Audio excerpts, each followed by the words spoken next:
have. This is going to be a quickie. Yeah, I have half an hour. So. Welcome. Oh, yes. You Hello. Do it? No. Okay. Welcome. Welcome to the Allegedly Thriving podcast, the podcast where Izzy and I talk about what our week's been like and ask ourselves the important question, are we thriving or merely surviving in the world of business in the Northeast? So, Izzy. Yes, this is this week, isn't it? This is this week. This is Okay. now. We've done last week. Yes, obviously. Well, last week. We're like just 3 minutes ago. coincidentally wearing the same clothes. Batching people. Batshit people, more like. Yes. Okay, 3 listeners who listen who are now being called batshit for listening. Probably valid. Yeah. So this week, are you thriving or surviving? Oh God. Because you've still got a bee in your bonnet. I you know what my week has been? Just surrounded by things and people where you just all you want to just do is just go, just do it, just sort it. Okay, I do have a confession. Just do it. Just leave me alone and just make it work. I don't care. So, that's my mindset this week. So Izzy was on holiday last week. Oh God, what are you going to tell me? I had a friend over to the studio. You cheated on me. I didn't, but I did. But I decided that I would use all of our equipment and we'd record our own podcast and I'd use it as a platform to showcase his project and what he wanted to do. Yes.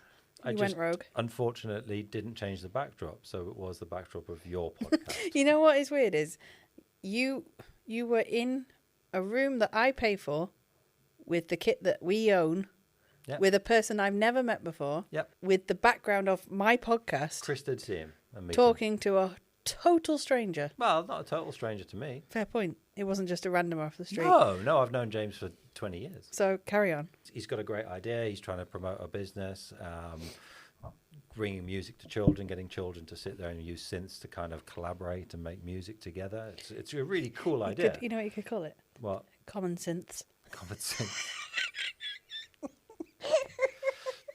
There is one part that you would have quite liked. Oh, she's gone. Oh. Well, at one point, he did come up with what is the most amazing collective noun for synths. Synthi? No, an imaginarium of synths. Oh, it's a murder. Good, is it?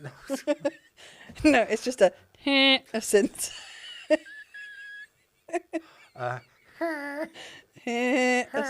synths. Yeah. I don't think that would work. No, but okay. So are you thriving or surviving? So I want to apologise. Oh, well, you are not equipment. forgiven. All right then. You are.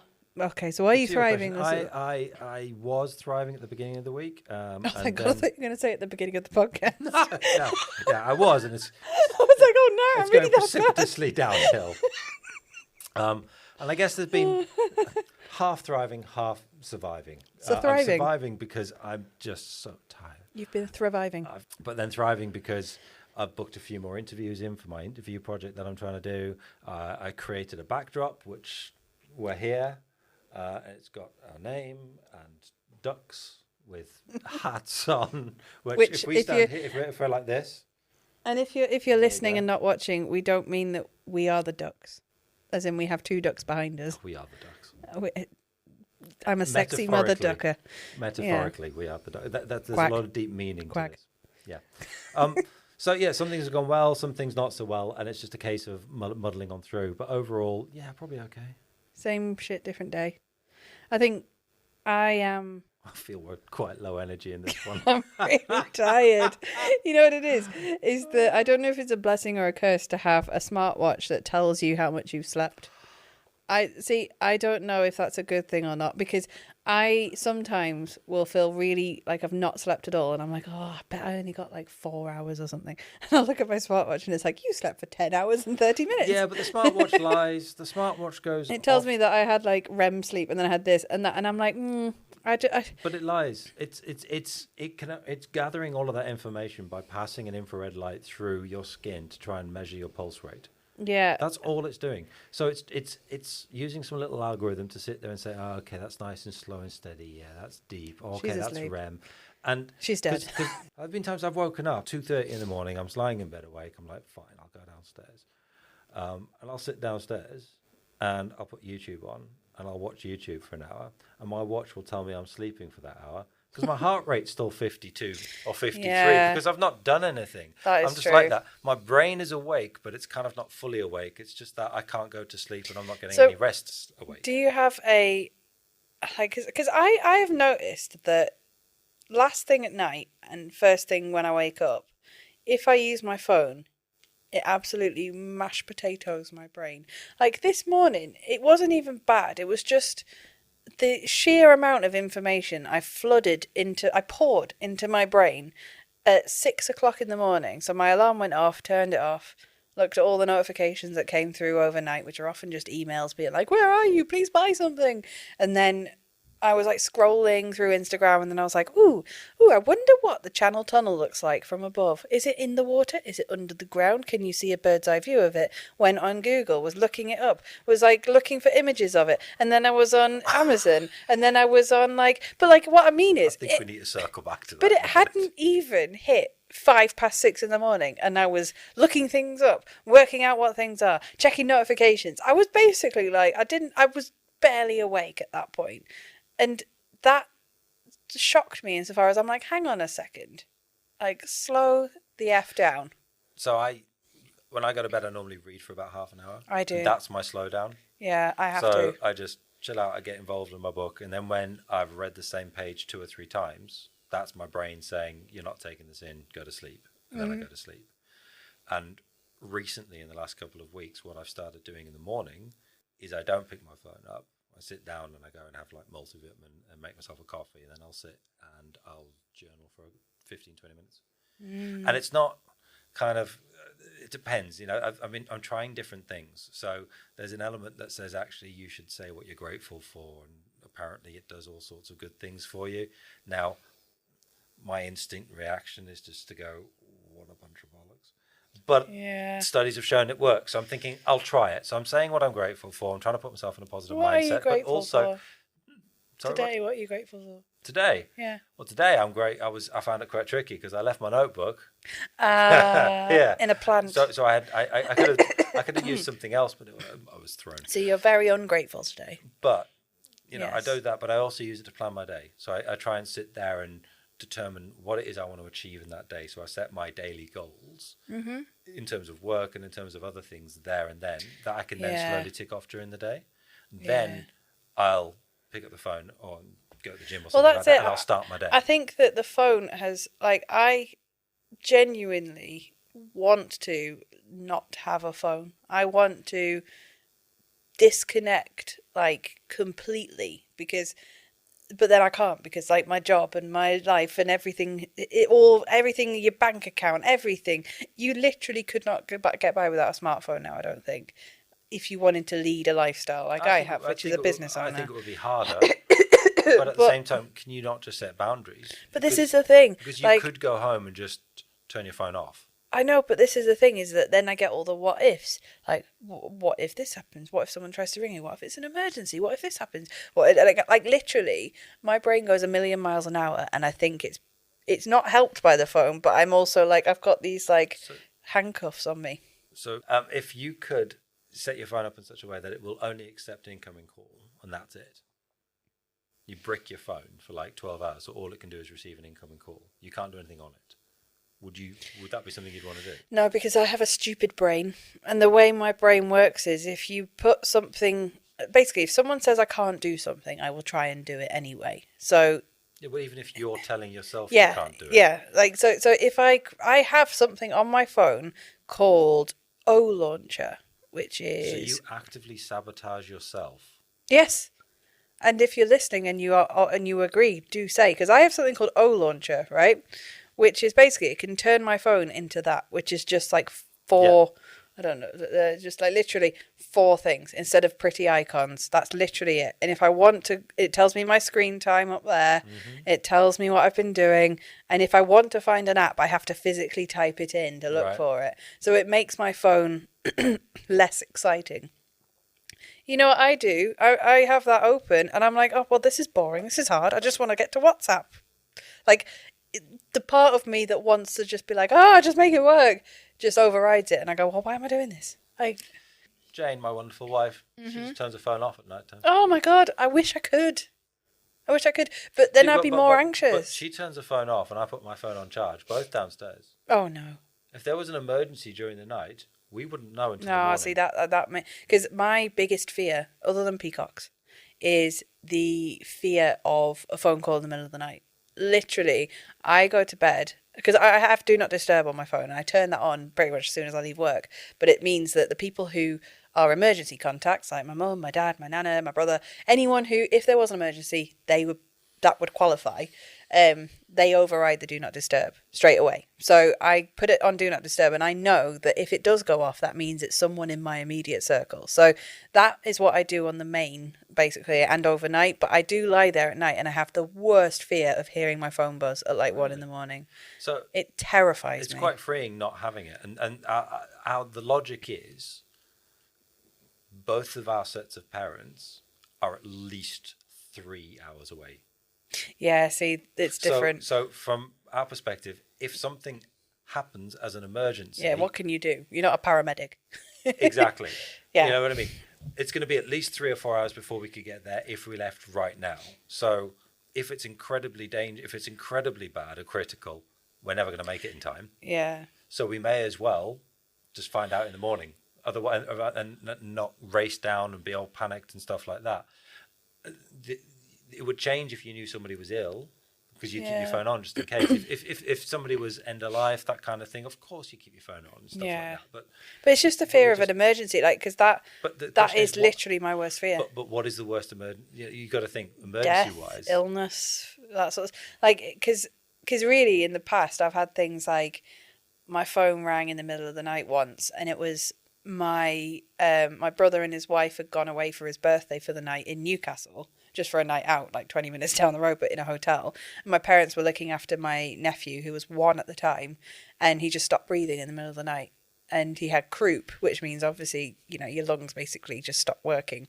And they were like, they had an ambulance coming, and it was traumatic as anything for them, because like that is the worst thing that could possibly happen when you're looking after a 1-year-old.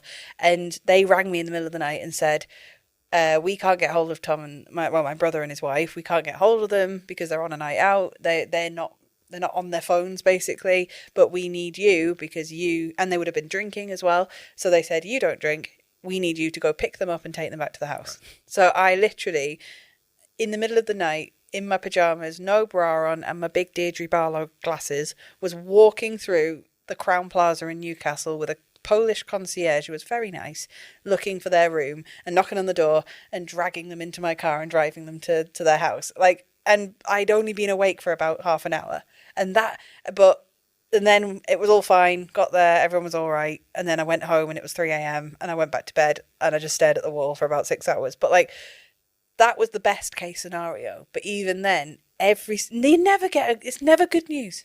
You don't get someone ringing you saying, "Here's £1 million at 2 a.m. No, you don't.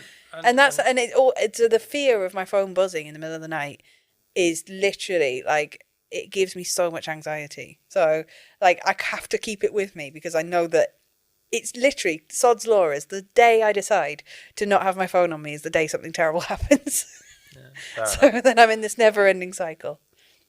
I don't know how we got onto that. I'm not sure either. But I'm just rambling. I'm going to the gym this afternoon. Bravo. Well done. Like, for the first time. I know you're looking forward to it. In a while. And this morning I just thought, right, well, let's try this again. Are you actually going to try swimming? Well, I don't know, because I went on the website and it said book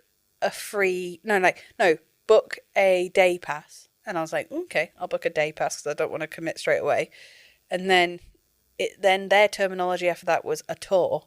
And a day pass is 5:30 to 8:30. And I'm like, well, A, that's not a day pass. B, you're saying a tour. So do I go in my gym gear and hope for the best, or do I show up like this? I don't know. There was lots of emojis of people lifting weights, and I'm like, this is not my people. I'm not. What do I do? I'm not what I'd say a seasoned gym goer, but I have gone quite a bit in the past, and at the moment I'm going quite regularly. But hopefully that tour won't last 3 hours. My advice to you would be, if you do want to keep going to the gym, is get a program that you have to stick to. Because if you just rock up to the gym going, I'm going to go to the gym and do something, you'll go there and you'll look at all the 50 weight machines and It's go, so confusing. I don't know how any of it works. And then you'd be like, oh, okay, so I'll just go on a treadmill. And Yeah. in fairness, unless it's raining outside.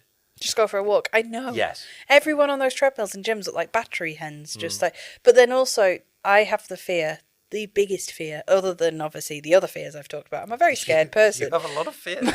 My other fear is that I'm using a piece of gym equipment wrong and someone films me and I go viral on Instagram. Like, you know, when you see people on Instagram, like literally who are like bending, I mean, for the benefit of our listeners, just sort of. That's why you have a gym induction. I know, but I don't want that because I don't want to talk to people.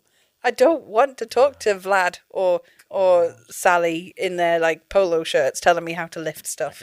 Even just find an app that you like. I want a lot of the apps now will show you how to use the exercise. I'm going to start an antisocial gym where no one is allowed to talk to each other at any point, even look at each other. That's most gyms. No, but I feel like everyone's watching you. I size everyone up. Yes, but you don't talk to them and they don't talk to you. It's quite antisocial. Yeah. I just want maybe my own gym. Christ.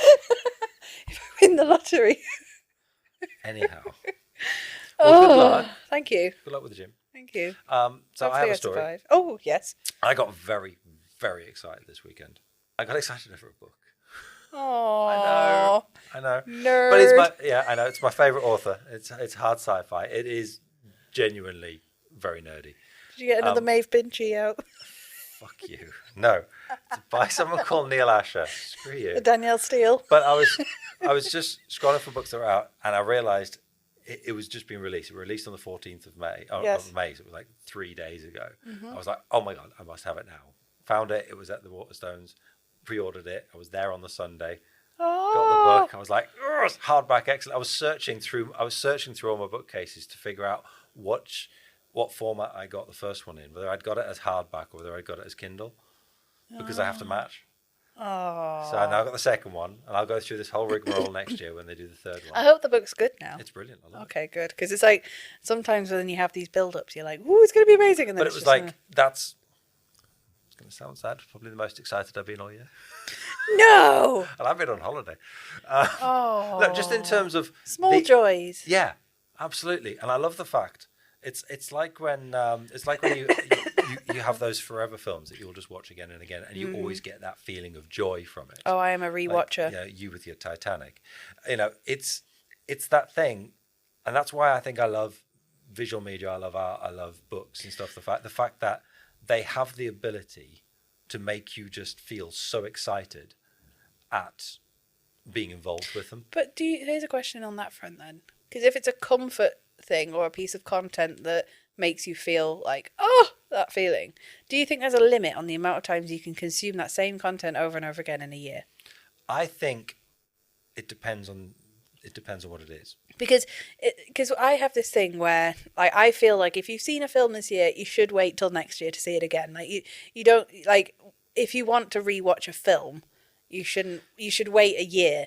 You can kind of like, but like, I'm more a rereader of books than a rewatcher of films. No, but so if I rewatch, so say for example, one of my comfort movies is Pirates of the Caribbean, or the whole franchise is a comfort thing. I love, it's just relaxing to me. I love it. It's the perfect mixture of everything. I love it. It's my favourite. But is it weird to watch the whole Pirates of the Caribbean franchise multiple times in a year? Yes. I think it is. Or is it weird to watch it once a year? No. See? I think. But who cares? I think. Well, it's personal opinion. You No, go I for know. it. If you want to do that, I know, that's but fine. me on my own in my house, fine. I'm judging myself, going, I couldn't possibly watch that again. Oh no! If you're doing that, you don't just go for it. If you But really that's what I enjoy it, then mean. go for it. Yeah, but Absolutely. I couldn't because I would get bored by what I was watching. Well, but like every year, Jane and I have a tradition on Christmas Eve. We go and watch Muppet Christmas Carol at the yes, Tyneside but Cinema. Christmas movies are a thing every because year. it's brilliant. So, And we love that one. Pirates of the Caribbean. Okay. Interesting fact about me. Oh, okay. Surprising, I know. Is It's all about you, Izzy. it is. It's all about you. But I went into actual labour with my daughter in the moment, because I was watching it as for comfort in the hospital. The moment, when Jack Sparrow is going into dock on the boat, Yeah. when the mast Was is it when like he barely in the stepped water off? and he stepped off, I went into labour then. So Johnny Depp brought induced my labour. daughter into the world. But I remember, Johnny Depp induced your well, no, labour. because That's the tagline for the podcast. I went to be induced at the hospital, and nothing was happening, and it was like literally nothing was happening, and they were like, well, maybe it's because you're not relaxed enough, because I was like in a hospital, so I was tense and I was nervous, and I was like, so I had my iPad, and they were like, well, you need to just chill, like just relax and your baby will arrive. And I was like, oh God, is it? I'm scared, I'm nervous. So I put on Pirates of the Caribbean as my comfort movie, and I was eating a cheese sandwich from the garage shop basically downstairs, and I was chewing on that, watching Johnny Depp sail into the dock, and then my body was like, oh, you're relaxed now, you're in your comfort zone. Boom. I was ready to go. Awesome. Mad, isn't it? The power of a comfort film. I do love it. Like, I have it with books. There are certain books that I can just read again and again.